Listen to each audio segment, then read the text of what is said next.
বৈষম্য বিরোধী ছাত্র আন্দোলনে ১৯ জুলাই রাজধানীর রামপুরায় গুলিবিদ্ধ হয়ে একটি হাত অকেজো হয়ে যায় বরিশালের তরুণ জাহিদের।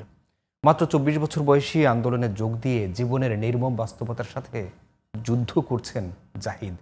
তবুও ঘুরে দাঁড়ানোর স্বপ্নে বিভোর জাহিদ দয়া নয়, চান সুস্থ হয়ে জীবন গড়ার সুযোগ। জুলাই যোদ্ধাদের নিয়ে শাহরিয়ার বাঁধনের ধারাবাহিক প্রতিবেদনের দ্বিতীয় পর্বে দেখুন বিস্তারিত। ছবি তুলেছেন রিয়াজ মাহমুদ। জুলাই গণ অভ্যুত্থানে ১৯ জুলাই রামপুরায় গুলিবিদ্ধ হয়ে একটি হাত অকেজো হয়ে যায় বরিশালের তরুণ জাহিদের। পড়াশোনার পাশাপাশি চাকরি করে সংসার চালাতেন জাহিদ, কিন্তু জীবনের সব রং বোঝার আগেই ফ্যাকাশে হয়ে যায় ২৪ বছর বয়সী এই তরুণের জীবন। যখন রামপুরা থানার সামনে যায়, ওইখানে যাওয়ার পর খুব ক্লান্ত হয়ে পড়ে, আরো ক্লান্ত হয়ে পড়ে, একটু বসার জন্য একটু স্থির হয়েছিলাম। ওই স্থির হওয়াটাই মনে করেন আমার জন্যই কাল।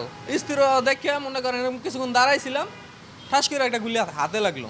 বাম হাত মারাত্মকভাবে ক্ষতিগ্রস্ত হয়, বুকে ও শরীর জুড়ে রয়েছে ছররা গুলির দাগ।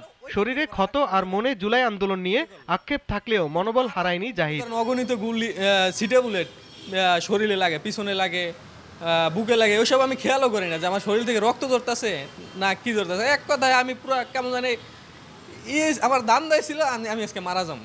সরকার থেকে বলা হয় যে ফ্রি চিকিৎসা তো একটা সাধারণ নাগরিক হিসেবে উপায়।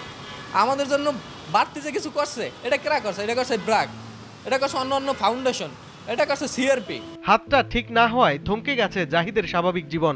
সংসার চালানো নিয়েও রয়েছে সংশয়। তারপরও চলছে পড়াশোনা, কাজে ফিরে যাওয়ার স্বপ্ন রয়েছে তার।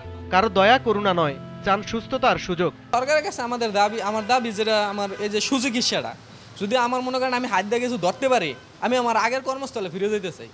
আমি দেশের বোঝা হইতে চাই না, সমাজের বোঝা হইতে চাই না, পরিবারের বোঝা হইতে চাই না। তবে এখনো তার মতো অনেক আহত তরুণ রয়েছে অনিশ্চয়তায়।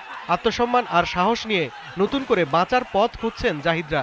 এজন্য দরকার সামাজিক সহানুভূতি আর রাষ্ট্রীয় পুনর্বাসনের জোরালো পদক্ষেপ। শাহরিয়ার বাঁধন, জিটিভি নিউজ, ঢাকা।